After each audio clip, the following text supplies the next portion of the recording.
सुप्रभात मित्रों, एक बार फिर पुनः आपके समक्ष क्लास 6 विषय हिंदी पाठ दूसरा कृष्णा सोप्ती द्वारा अपनी स्मृतियों पर रचित पाठ बचपन। मैं तुम्हें अपने बचपन की ओर ले जाऊंगी। मैं तुमसे कुछ इतनी बड़ी हूँ कि तुम्हारी दादी भी हो सकती हूँ, तुम्हारी नानी भी, बड़ी बुआ भी, बड़ी मौसी भी। परिवार में सभी लोग मुझे जीजी कहकर ही बुलाते हैं। हाँ, मैं इन दिनों कुछ बड़ा बड़ा यानी उम्र में कुछ सयाना महसूस करने लगी हूँ। शायद इसलिए कि पिछली शताब्दी में पैदा हुई थी। मेरे पहनने ओढ़ने में भी काफ़ी बदलाव आए हैं। पहले मैं रंग बिरंगे कपड़े पहनती रही हूँ, नीला, जामुनी, ग्रे, काला, चॉकलेटी। अब मन कुछ ऐसा करता है कि सफ़ेद पहनो, गहरे नहीं, हल्के रंग। मैंने पिछले दशकों में तरह तरह की पोशाकें पहनी हैं। पहले फ्रॉक, फिर निकर, वॉकर, स्कर्ट, लहंगे, गरारे और अब चूड़ीदार और घेरदार कुर्ते। बचपन के कुछ फ्रॉक तो मुझे अब तक याद है। हल्की नीली और पीली धारी वाला फ्रॉक, गोल कॉलर और बाजू पर भी गोल कफ, एक हल्के गुलाबी रंग का बारीक चुन्नटों वाला घेरदार फ्रॉक, नीचे गुलाबी रंग की फ्रिल। उन दिनों फ्रॉक के ऊपर की जेब में रुमाल और बालों में इतराते रंग बिरंगे रिबन का चलन था। लेमन कलर का बड़े प्लेटों वाला गर्म फ्रॉक जिसके नीचे फर टकी थी। पृष्ठ दूसरा है।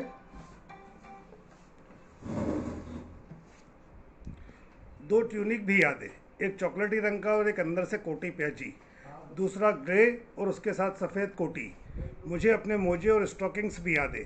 बचपन में हमें अपने मोजे खुद धोने पड़ते थे, वह नौकर या नौकरानी को नहीं दिए जा सकते थे। इसकी सख्त मनाही थी।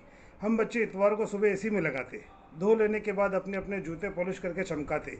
अब जूते कपड़े या ब्रश से रगड़ते तो पॉलिश की चमक उभरने लगती। सरवर, मुझे आज भी वुड पॉलिश करना अच्छा लगता है। हालांकि अब नई नई किस्म के शू आ चुके हैं, कहना होगा कि ये पहले से कहीं ज़्यादा आरामदेह हैं।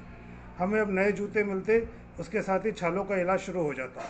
जब कभी हम लंबी सैर पर निकलते तो अपने पास रुई ज़रूर रखते। जूता लगा, रुई मोजे के अंदर। हाँ, हमारे तुम्हारे बचपन में बहुत फ़र्क आ चुका है। हर शनिचर को हम अपने ऑलिव ऑयल या कैस्टर ऑयल पीना पड़ता। यह एक मुश्किल काम था। शनिचर को सुबह से ही नाक में इसकी गंध आने लगती। छोटे छोटे छोटे शीशे के ग्लास जिन पर ठीक खुराक के लिए निशान पड़े रहते, उन्हें देखते ही मितली होने लगती। मितली मतलब उल्टी।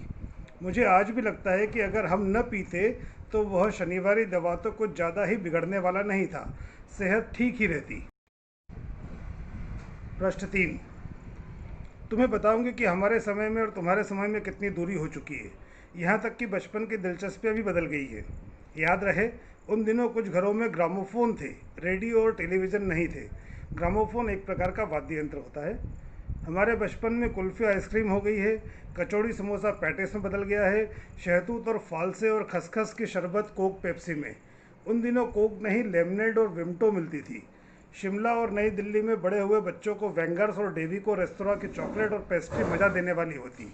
हम भाई बहनों की ड्यूटी लगती शिमला माल से ब्राउन ब्रेड लाने की। हमारा घर माल से ज़्यादा दूर नहीं था। एक छोटी सी चढ़ाई और गिरजा मैदान पहुंच जाते। वहां से एक उतराई उतरते और मॉल पर कन्फेक्शनरी काउंटर पर तरह तरह की पेस्ट्री और चॉकलेट की खुशबू मन भावनी। कन्फेक्शनरी मतलब जहाँ पर चॉकलेट या कुरकुरे या इस तरह के सामान मिलता हो, सिल पैक। अगला प्रश्न। हमें हफ्ते में एक बार चॉकलेट खरीदने की छूट थी। सबसे ज़्यादा मेरे पास ही चॉकलेट टॉफ़ी का स्टॉक रहता। स्टॉक मतलब संग्रह। मैं चॉकलेट को लेकर खड़े खड़े कभी न खाती, घर लौटकर साइड बोर्ड पर रख देती और रात के खाने के बाद बिस्तर में लेटकर मज़े लेकर खाती। शिमला की काफ़ल भी बहुत याद आते हैं, खट्टे मीठे, कुछ एकदम लाल, कुछ गुलाबी, रस भरी कसमल, सोचकर ही मुंह में पानी आ जाए। चेस्टनट एक और गजब की चीज़, आग पर भूने जाते और फिर छिलके उतार कर मुँह में। चना जोर गरम और अनारदाने का चूर्ण। हाँ, चना जोर गरम की पुड़िया तो तब थी, वह अब भी नज़र आती है। पुराने कागजों से बनाई हुई इस पुड़िया में निरा हाथ का कमाल था।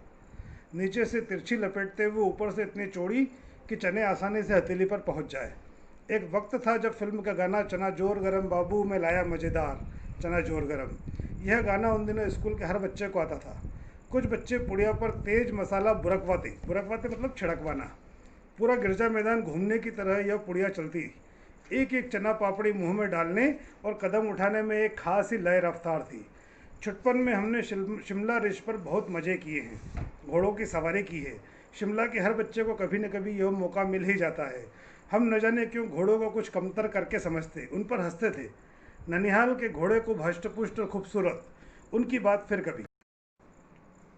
अगला प्रश्न, शाम को रंग बिरंगे गुब्बारे, सामने जाखू का पहाड़, ऊंचा चर्च, चर्च की घंटियां बजती तो दूर दूर तक उनकी गूंज फैल जाती। लगता है इसके संगीत से प्रभु यीशु स्वयं कुछ कह रहे हैं। सामने आकाश पर सूर्यास्त हो रहा था। गुलाबी सुनहरी धारियां नीले आसमान पर फैल रही हैं।